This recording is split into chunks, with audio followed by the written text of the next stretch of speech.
கோவை மாமன்றத்தில் ஒரு பெண் என்று பாராமல் அவர் கேள்விதான் கேட்டுள்ளார்.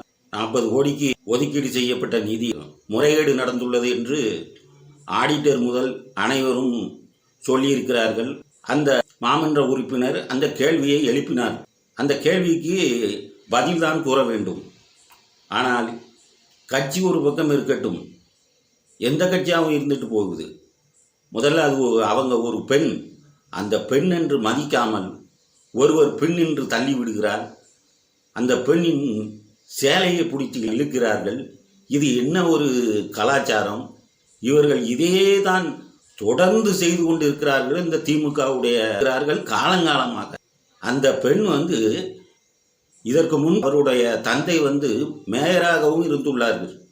அப்படி ஒரு பாரம்பரியமிக்க குடும்பத்தில் உள்ள ஒரு பெண்ணை இப்படி ஒரு அசிங்கப்படுத்தி கேவலப்படுத்தி இப்படி சேலையை பிடித்து இழுக்கிறது, இது ஜனநாயகமா?